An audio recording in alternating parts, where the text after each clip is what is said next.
Épisode 66 du podcast Solopreneur, 19 questions que se pose un blogueur débutant. Tu veux te former auprès de blogueurs professionnels ? Tu veux te créer un réseau solide de partenaires ? Tu veux passer un moment convivial et fun avec des passionnés comme toi ? Inscris-toi à la conférence Solopreneur du 19 avril 2014 à Paris. Un événement qui propulsera ton business pour de bon. Solopreneur, bonjour et bienvenue dans le podcast destiné aux entrepreneurs à domicile. Aujourd'hui, nous allons traiter 19 questions que se pose un blogueur débutant parce que suite à la webconférence de mardi dernier, on a eu beaucoup de questions qui nous étaient adressées à moi, Nicolas Penn et à Rémi Bigot. Et on va répondre à toutes les questions qui n'ont pas été traitées aujourd'hui dans ce podcast. À la suite de ces questions, nous allons voir la ressource de la semaine et l'actu du solopreneur. C'est parti. Alors, contrairement à d'habitude où je délivre du contenu assez théorique, ce que j'estime que les blogueurs, les entrepreneurs à domicile doivent savoir, aujourd'hui, j'ai pris des questions de vraies personnes, des questions concrètes.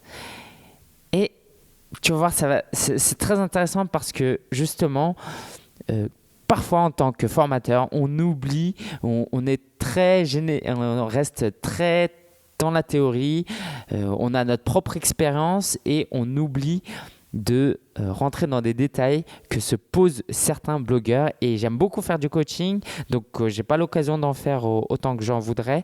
Et à travers cet épisode, on va traiter de questions donc très précises. On va traiter les questions de Michel, Devenenko, Romain, Cédric, Valérie, Farah, Thomas, Mario et Selim.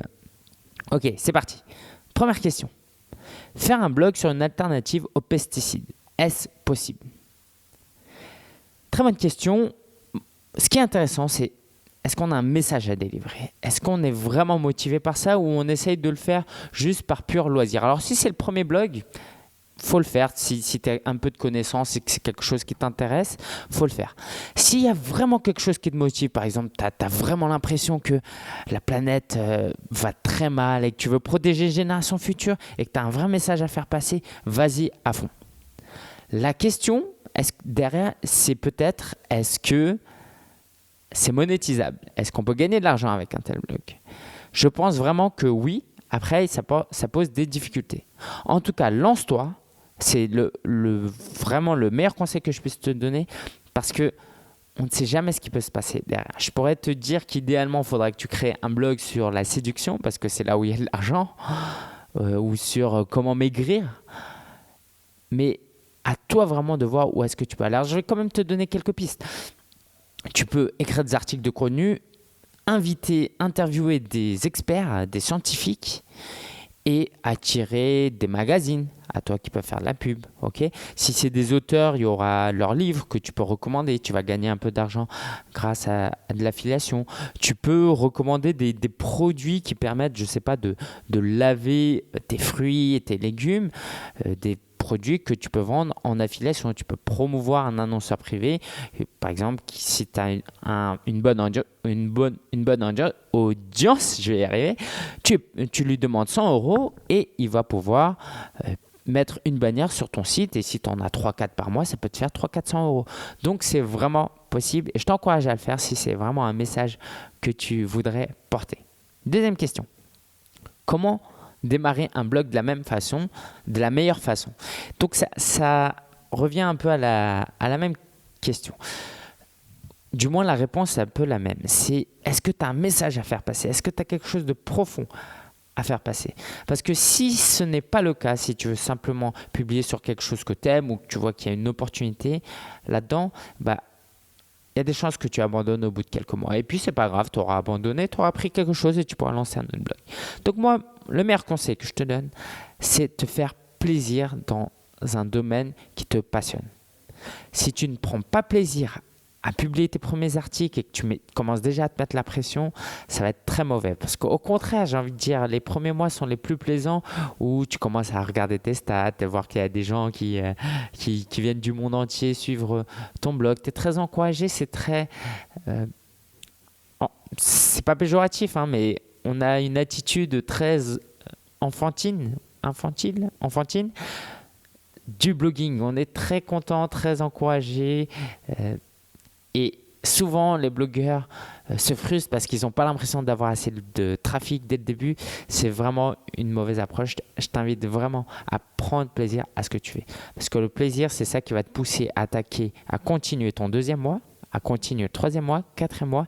Et c'est là que tu vas vraiment trouver un succès. C'est à partir du 6e mois, 7e mois. Mais si tu n'arrives même pas à atteindre le 6e mois, c'est sûr que tu vas être découragé. Donc, prends plaisir à ce que tu fais. Comment gagner de l'argent avec de l'actu? Très bonne question. C'est Derek Halpern qui a fait un blog sur la presse People. Il publiait des choses donc en lisant des magazines et il essayait d'être le premier dans l'actu à reprendre. Et il faisait un peu de curation aussi, c'est-à-dire comment reprendre de l'actu ailleurs et être un peu une ressource référente pour d'autres personnes sur un domaine. Et donc, il a eu énormément de succès parce que la presse People, ça marche très bien. Donc, par actu, ça dépend de quoi. Évidemment, il va falloir que tu choisisses un thème où il y a beaucoup de gens qui regardent. D'accord ? Et là, par beaucoup, c'est très relatif. Hein, mais si tu n'as pas beaucoup de personnes en absolu et que tu as un public très ciblé et assez petit, mais qui ont de l'argent, là, ça peut être très intéressant. Je ne sais pas, tu peux faire de l'actu sur la recherche la recherche pharmaceutique. Et ben, tu as des chances que les gens qui vont regarder ce blog, cette actualité, c'est des entreprises qui ont de l'argent. D'accord ? C'est pas, sans faire offense, hein, mais c'est pas l'ouvrier qui gagne sa vie au SMIC qui va s'intéresser à ça. D'accord ? Je suis très caricatural, mais c'est un peu ça l'idée. Ok ? Donc oui, tu peux gagner de l'argent de 3 manières. En utilisant AdSense, c'est la régie publicitaire de Google. Tu mets un code sur ton blog à quelques endroits et tu vas voir de la pub. Les gens vont cliquer et tu vas gagner de l'argent. Tu ne vas pas gagner beaucoup d'argent si tu n'as pas beaucoup de trafic. Okay ? Donc ça, c'est important. Aussi, ton coût au clic va être élevé si c'est très niché et encore une fois si c'est un public comme je te l'ai dit. Par exemple, si tu écris un blog sur les meilleures applications Android gratuites, et même si tu as beaucoup de gens qui cliquent, peut-être que chaque clic va te rapporter que 10 centimes d'euros parce que c'est pas forcément une bonne audience. J'ai pas testé, donc c'est peut-être pas vrai ce que je dis, mais c'est juste pour te faire comprendre. D'accord ? Si tu as une audience ciblée de personnes qui sont aisées, tu peux utiliser AdSense. Mais ce n'est pas ma meilleure recommandation. Moi, je te recommanderais d'utiliser de l'affiliation s'il y a des produits qui peuvent être pertinents. Ou encore mieux, c'est de faire appel à des annonceurs privés. Vraiment. Tu es dans un domaine, tu dis, tu vas choper. On reprend la recherche pharmaceutique, d'accord ? Je ne sais pas, Sanofi, je crois, ils font ça, non ? Sanofi. Tu leur dis, votre rapport annuel, là, je le mets tout en haut à droite de ma sidebar, votre rapport annuel sur, je ne sais pas, le coût des médicaments, d'accord ? Donc, eux, ils utilisent ce type de rapport pour gagner de l'argent. Je ne sais même pas si ça existe, hein, mais ce n'est pas ça qui est important. Et ils utilisent ce rapport pour être visible, gagner en autorité. Donc, tu leur dis, moi, je vous facture 400 € pour mettre ce rapport en haut à droite de mon blog pendant 1 mois. 400 € pour eux, c'est rien, surtout si tu as une bonne audience. Par contre, j'aimerais vraiment attirer ton attention sur une chose, c'est que l'actualité, un blog sur l'actualité va falloir suivre un rythme qui peut être très très soutenu. Et donc, ce qui est important, c'est vraiment de tenir sur la durée, d'être constant. Donc, l'actualité, tu es obligé de publier un truc toutes les semaines au moins et d'être constant. Est-ce que tu vas pouvoir le faire pendant 1 an, 2 ans, 3 ans ? Okay ? Si tu peux le faire que pendant 2 mois, ça ne va pas marcher. Après, si tu n'es pas sûr, tente le coup, tu verras le temps que ça te prend comme travail. Mais une bonne actu, ça te prendra au moins 1 heure une fois que tu es calé. Avec les recherches d'images et tout, ça va te prendre 2-3 heures. Tu peux toujours sous-traiter à des gens, mais voilà, il faut bien s'organiser. C'est beaucoup de pression de faire un blog d'actualité. Voilà, je t'ai mis en garde, mais je te décourage absolument pas. À toi d'essayer. Prochaine question. Est-ce que depuis que tu utilises la seconde personne du singulier pour t'adresser à tes lecteurs, tu as noté un changement du comportement de ces derniers. Comme là, je suis en train de faire. Il y a des centaines de personnes qui écoutent ce podcast, mais je tutoie. Quelquefois, je vous vois sans faire exprès, mais je tutoie. Et l'idée, c'est que moi, ça me vient vraiment de l'anglais. En anglais, il n'y a pas de tutoiement, il n'y a pas de vouvoiement. Et j'estime vraiment que quand le podcasteur, le blogueur, il écrit « you », je pense qu'il utilise le tutoiement. Je ne pense pas qu'il veuille déjà utiliser le vouvoiement de politesse et le vouvoiement en général. Je pense vraiment qu'il veut s'adresser à une personne. Et la réalité, c'est quoi? C'est que ton lecteur, quand il est en face de l'écran, il est tout seul à lire en général. Okay? Donc, le « vous », il comprend, d'accord? Mais si tu t'adresses à lui tout de suite, directement, c'est assez sympa. Ceci étant dit, il y a beaucoup de gens qui peuvent être rebutés par cette forme-là. Parce qu'à l'école, on nous a appris des choses et puis il y a des gens qui sont un peu coincés ou... Voilà, moi aussi, je pense que la première fois, si j'avais lu des blogs où on tutoyait, j'aurais trouvé ça un peu bizarre, surtout si j'ai 50 ans, que je suis, je sais pas, cadre supérieur et que c'est un jeune homme de 20 ans qui me tutoie. Je peux trouver ça pas terrible. Donc, j'ai jamais donné ce conseil et je donnerai jamais ce conseil. Mais si toi, tu es à l'aise avec le tutoiement, tente le coup. Okay, mais je n'ai pas eu de retour et voilà, pour répondre à ta question.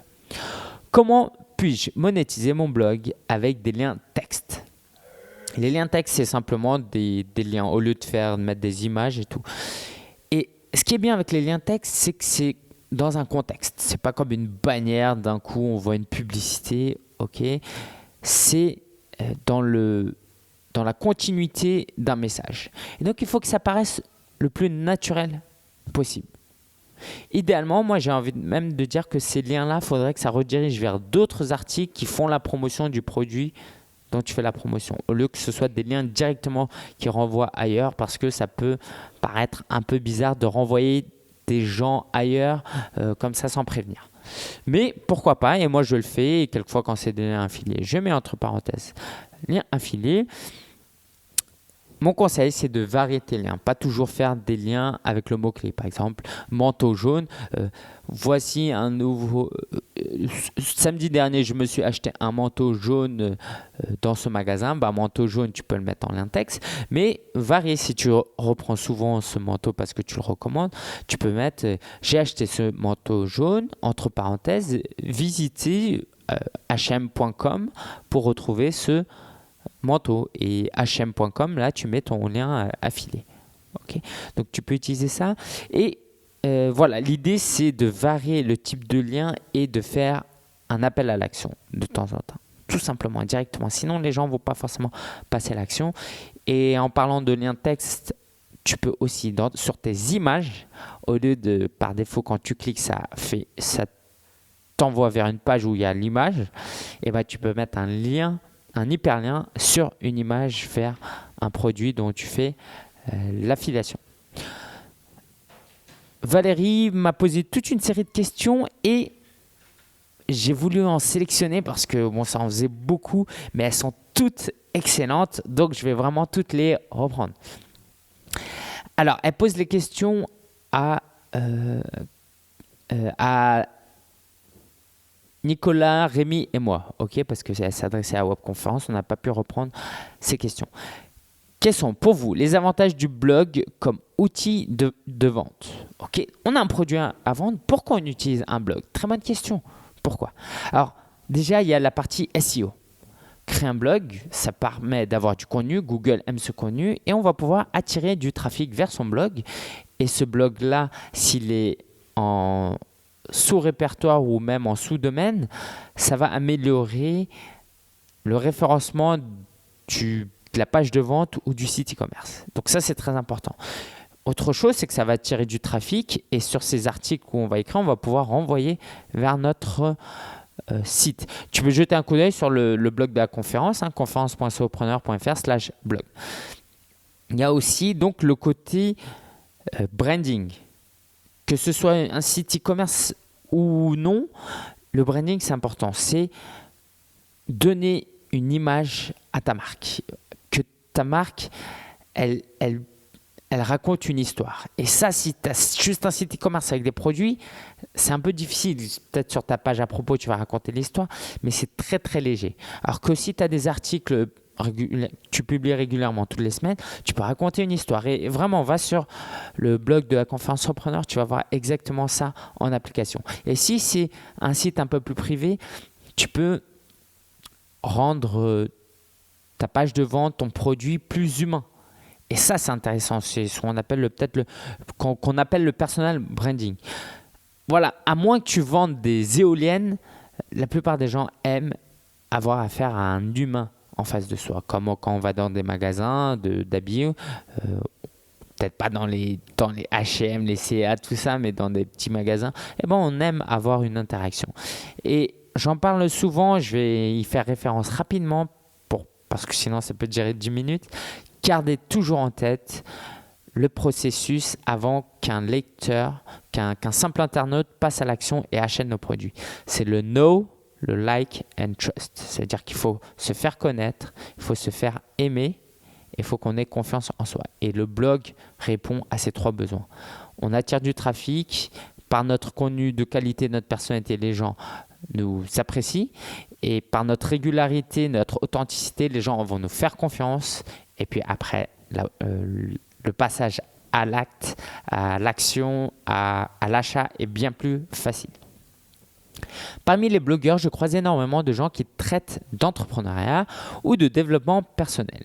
Avez-vous une spécificité qui vous démarque de la masse pour véritablement vivre de votre activité? Si oui, pourquoi avez-vous choisi cette spécificité-là? Alors moi, je vais d'abord répondre pour moi. Une grande source d'inspiration pour moi, c'est Pat Flynn. Et il publie tous les mois combien il gagne. Et ça, je l'ai fait surtout au début. Pour montrer, je me suis inspiré de ce qu'il a fait parce que je voyais que ça marchait bien, donc c'est pour ça que j'ai repris.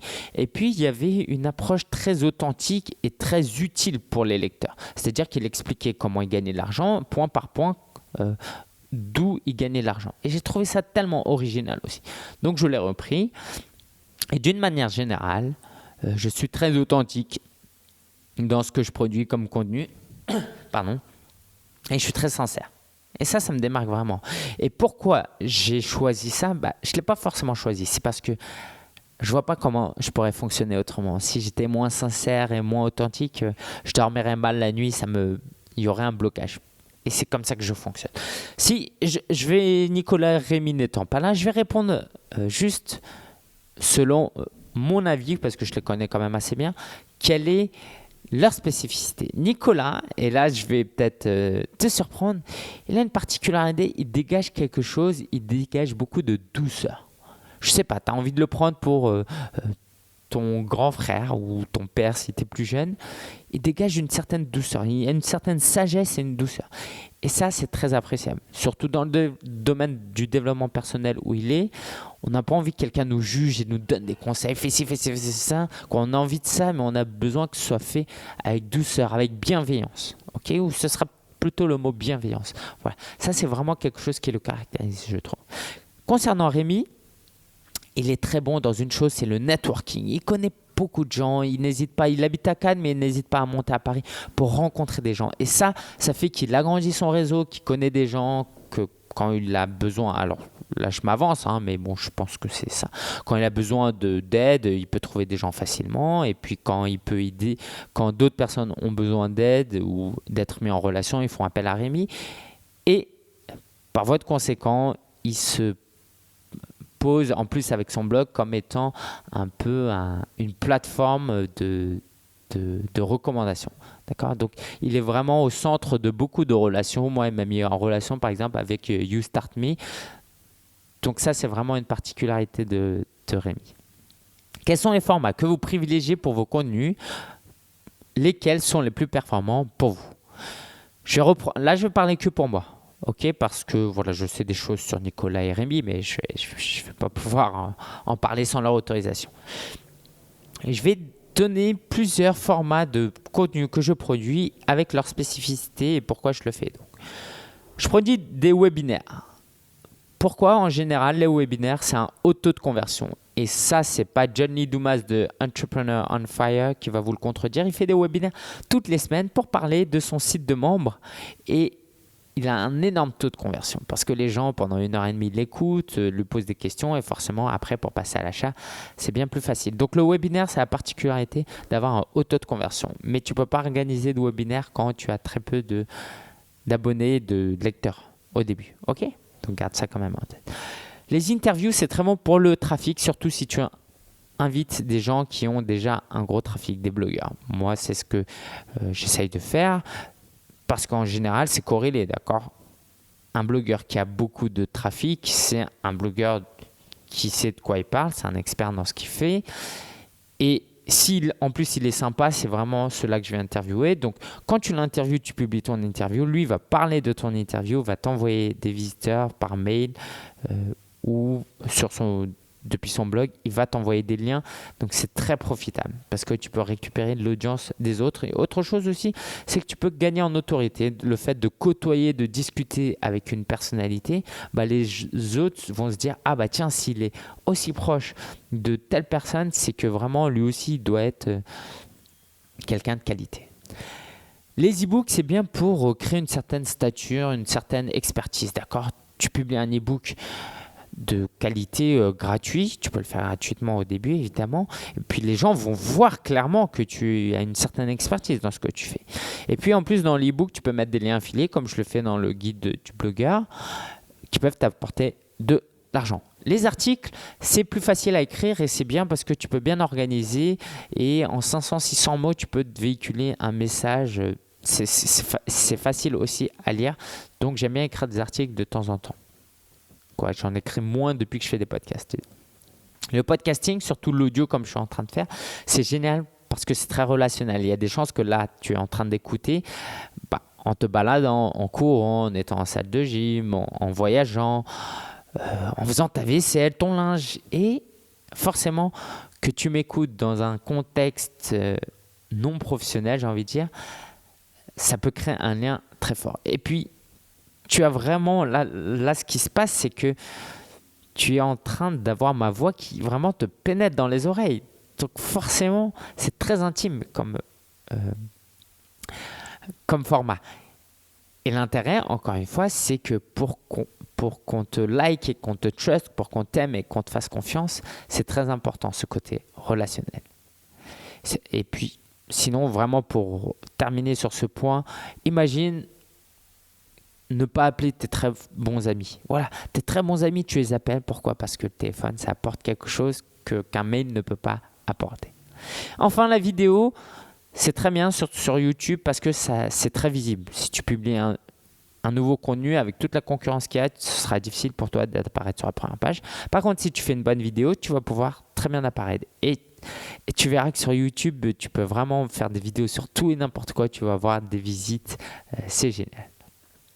Donc, c'est bon pour cette visibilité, pour le SEO et pour acquérir la confiance des gens. Combien de fois on m'a dit, écoute, j'ai vu ta vidéo, j'ai vu que tu étais quelqu'un de sincère.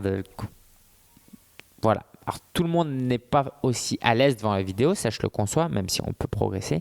En tout cas, c'est vraiment un média à ne pas négliger parce que, encore une fois, on peut montrer son expertise et son authenticité de la meilleure des manières. Un article, on pourrait limite le faire sous-traiter. Voilà, on ne sait pas. Mais là, en vidéo, on ne peut pas improviser, on ne peut pas passer pour un expert alors qu'on ne l'est pas et on peut difficilement passer pour quelqu'un de sympathique et de sérieux et d'authentique. Si on ne l'est pas, c'est difficile de le faire passer par vidéo, sauf si on est peut-être acteur. Okay ?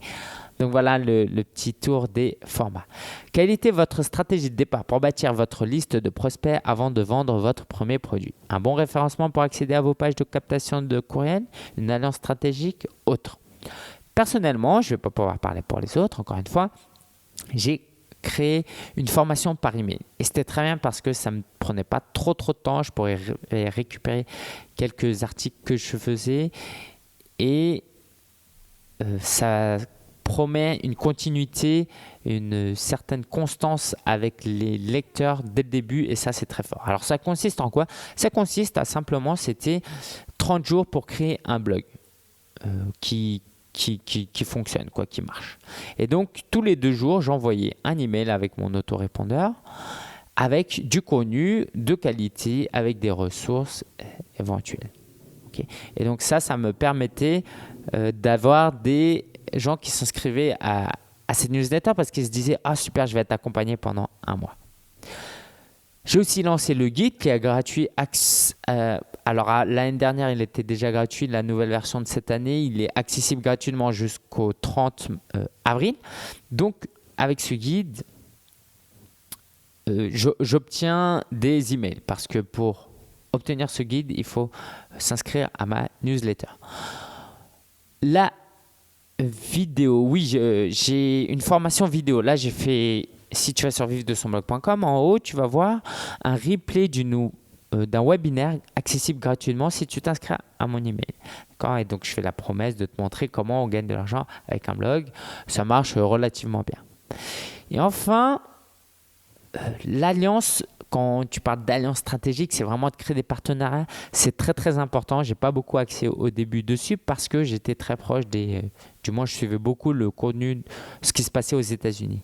Mais si c'était à refaire, j'aurais peut-être commencé à créer des relations, des partenariats plutôt avec des francophones. Okay ? Donc, je t'invite vraiment à exploiter cette voie et à rentrer en relation avec des gens. Ça peut t'amener très loin. Je bois juste un peu de mon thé, hein. J'ai super soif.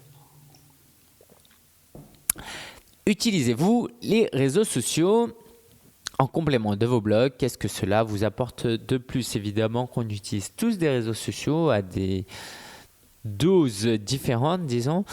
Et c'est très important d'utiliser les réseaux sociaux. Pour Twitter, par exemple, la grande force de Twitter, c'est de pouvoir rentrer en relation avec d'autres influenceurs très très facilement et rapidement.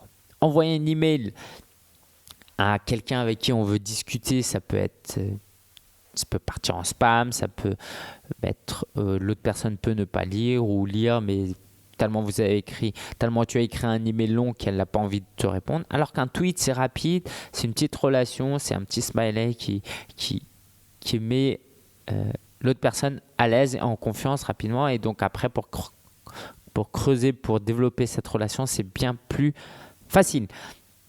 Aussi, avec Facebook, ce qui est intéressant, c'est l'intimité qu'il y a. Quelqu'un qui va sur Facebook, elle est dans un esprit « Ah ben tiens, je vais voir ce que mes amis font ». Et puis là, tu publies une photo de ton chat et tu vas créer un lien parce que l'autre personne sera dans un état d'esprit qui est assez enclin à écouter ce que tu dis.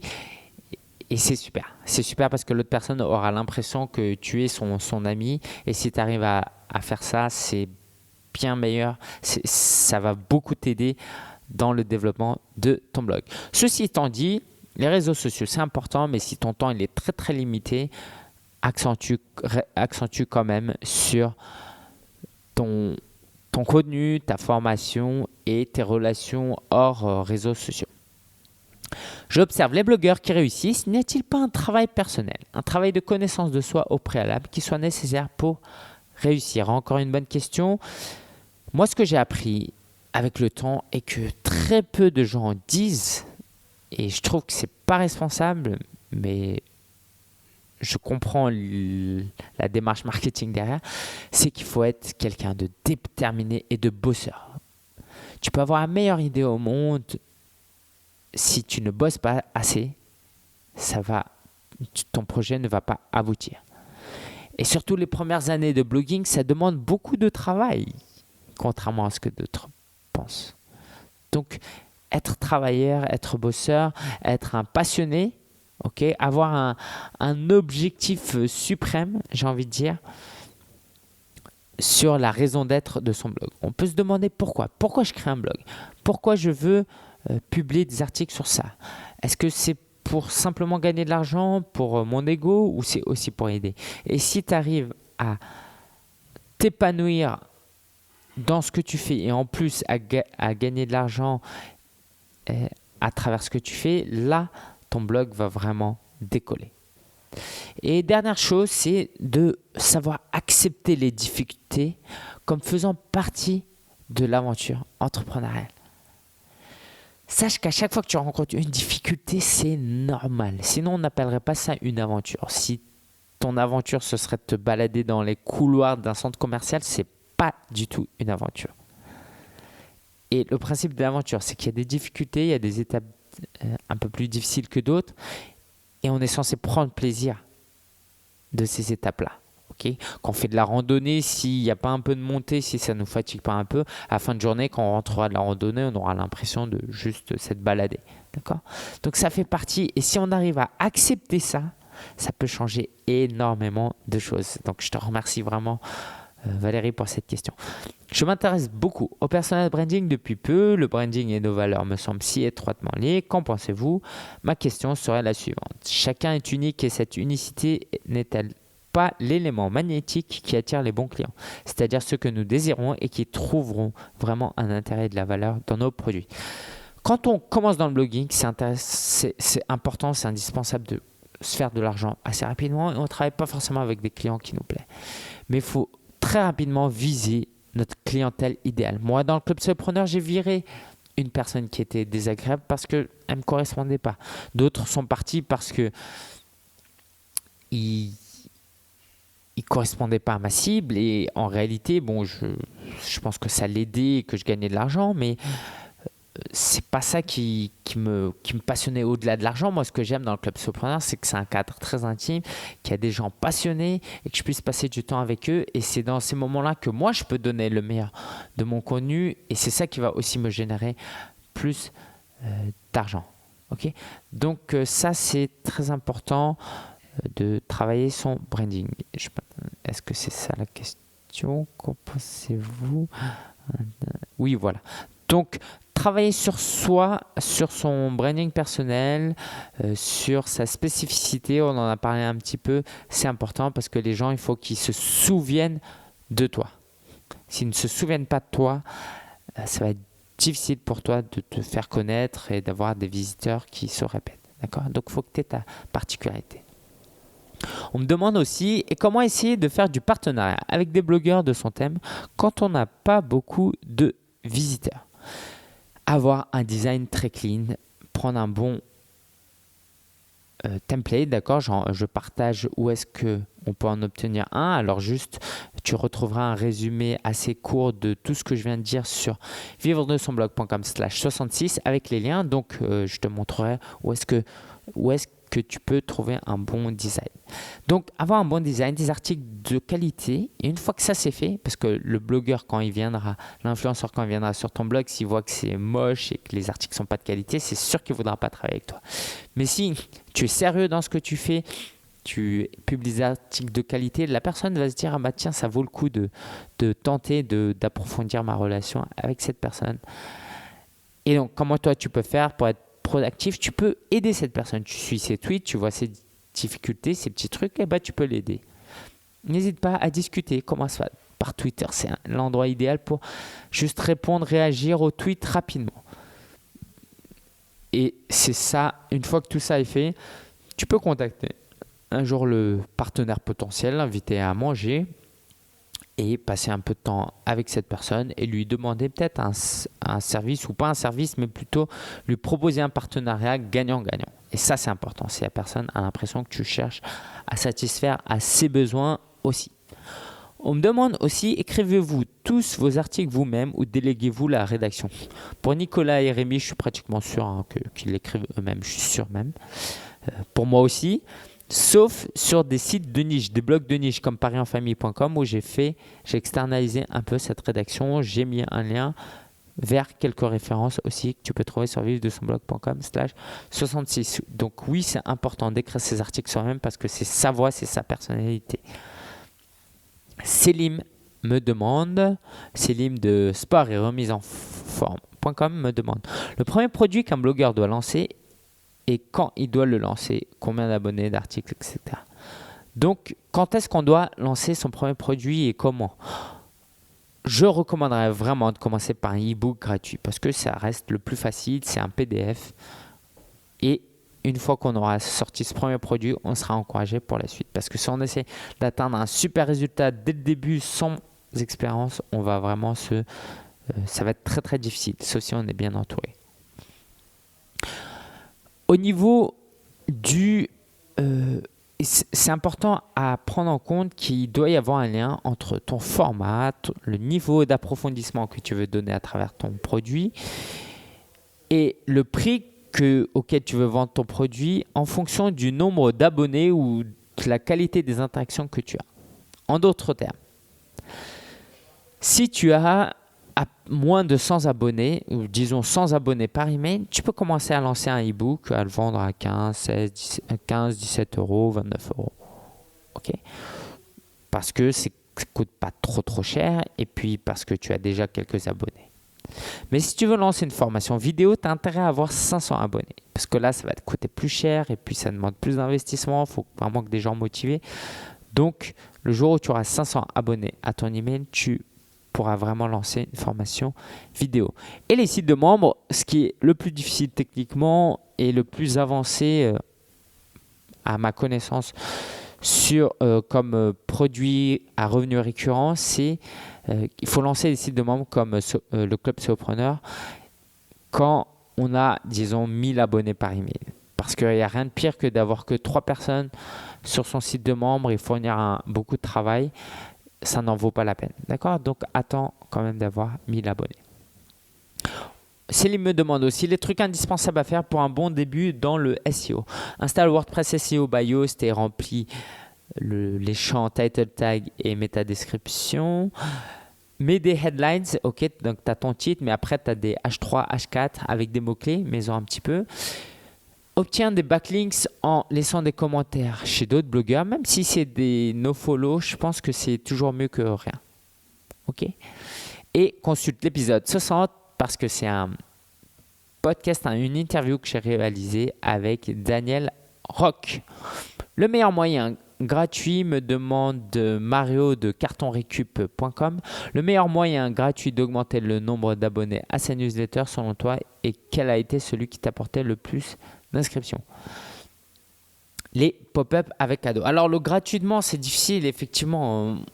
Comment obtenir gratuitement?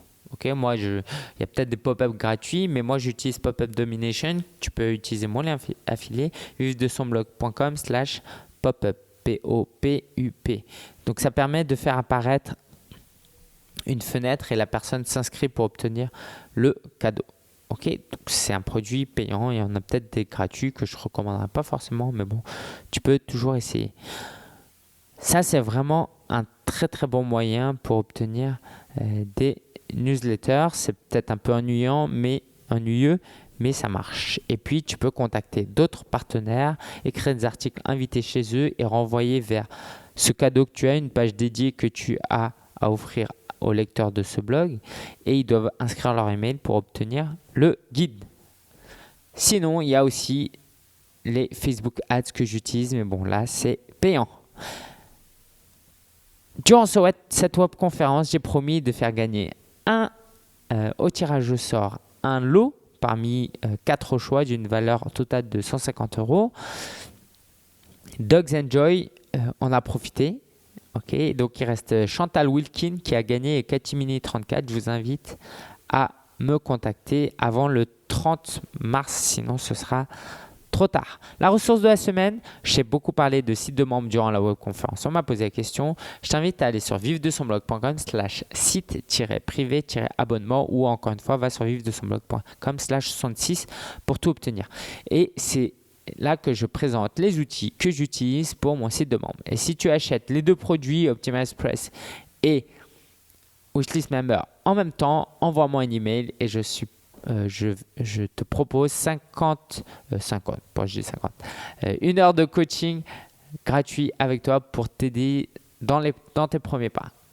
Et terminons cet épisode par des annonces. Le 8 avril à 19h, il y aura une deuxième webconférence sur le marketing et le blogging. C'est ouvert à tous les solopreneurs et il faut aller sur conférence.solopreneur.fr/webinaire.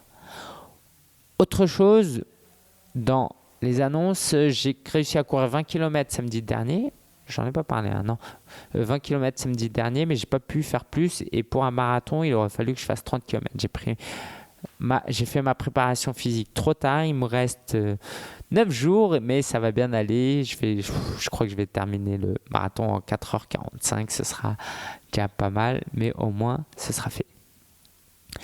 Pitchy, que j'invite à utiliser sur pitchy.fr, P-I-T-C-H-Y, nous a fait une super vidéo de présentation de la conférence Solopreneur. Donc, je t'invite à aller sur le blog de la conférence Solopreneur pour voir cette très belle vidéo. Elle est aussi sur notre Facebook. Donc, un service pour offrir aux particuliers ou aux petites entreprises qui n'ont pas trop les moyens et qui ont besoin de quelque chose de rapide, d'utiliser leur template pour réaliser des vidéos. Lundi dernier, j'ai gagné mon bandeau, mon ruban d'improvisation. On était 5 à improviser, c'était sur les Jeux Olympiques d'hiver. Et puis mon improvisation a le plus plu au Toastmaster. Je précise, c'est au Toastmaster si tu connais, donc j'en suis très fier. Et enfin, le 3 avril, je serai à la Startup Academy.